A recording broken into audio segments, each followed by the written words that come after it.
My highway superintendent and I were talking about this just this morning. The impact in a small storm, a 4 or 6 inch storm, is minimal to a car on the road. What it ends up doing is it makes it so, say you have a road like East Street, you have several cars going down the road, and they don't move off during a 6 inch storm. After the storm, they'll all dump all the snow from their cars onto the roadway and take off. If the snow falls on a Friday and we're not there till Monday, you'll have 3 days where half the road has big snow hummocks all the way down the roadway. On a larger storm, 20 inch, that was a 21.5 inch storm back on the 28th, 29th of January last year, you can actually get to the point where I cannot get a plow blade across that road. We had a car parked on Forest Street, you know who you are, that we actually, Where's Forest Street? Forest Street is right off of Elm Street, couple streets up from Route 1 on Elm Street on the left-hand side. Okay. It's a small street. It's a very narrow road. It got to the point where you couldn't get a large machine up that road with a 12-foot blade or an 11-foot blade.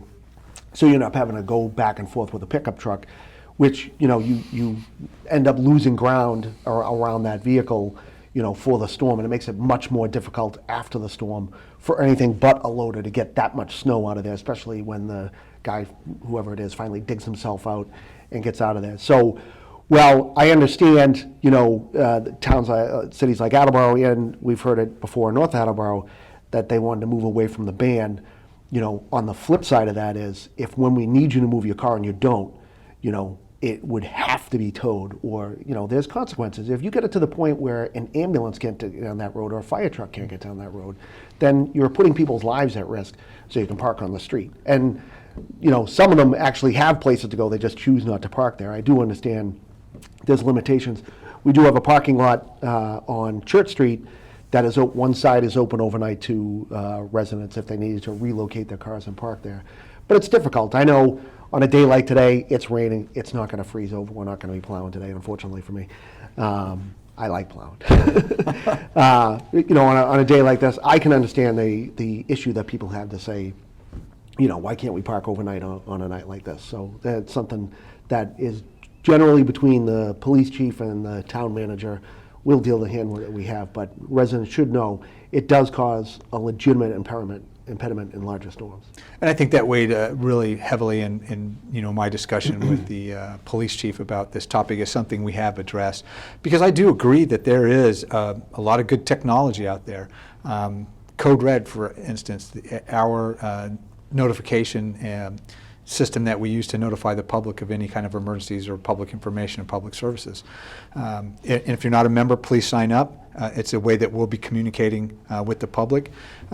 Maybe in the future, as we get a sense that we'll be able to keep the roads open, right? Because the plows can't do their job when people are still parked in the street. And the truth is, when it comes to snowstorms and snow management and working inside a municipality, real plowing doesn't start until the last snowflake falls. Up and then you're just kind of mitigating all the impacts of the snow and trying to keep the roads open the best you can. But you really don't really start doing your job until, you're doing a lot, don't get me wrong, but you're not really clearing the roadways until that last snowflake is on the ground, and now you're focused on getting that out. And our job is to make sure that all the infrastructure is open, available, functional to the town. Public safety needs to function. And those cars that get parked on the street and they get there, they'll get plowed in. Plow could hit your car. I've seen that happen before. And they just create these huge snow mounds that, your car, and a 21-inch storm, you're just going to look like a small snow hill right in the middle of the road. So at this point, all of the, while we've considered it and we looked at it, we're still in favor of a parking ban at this time.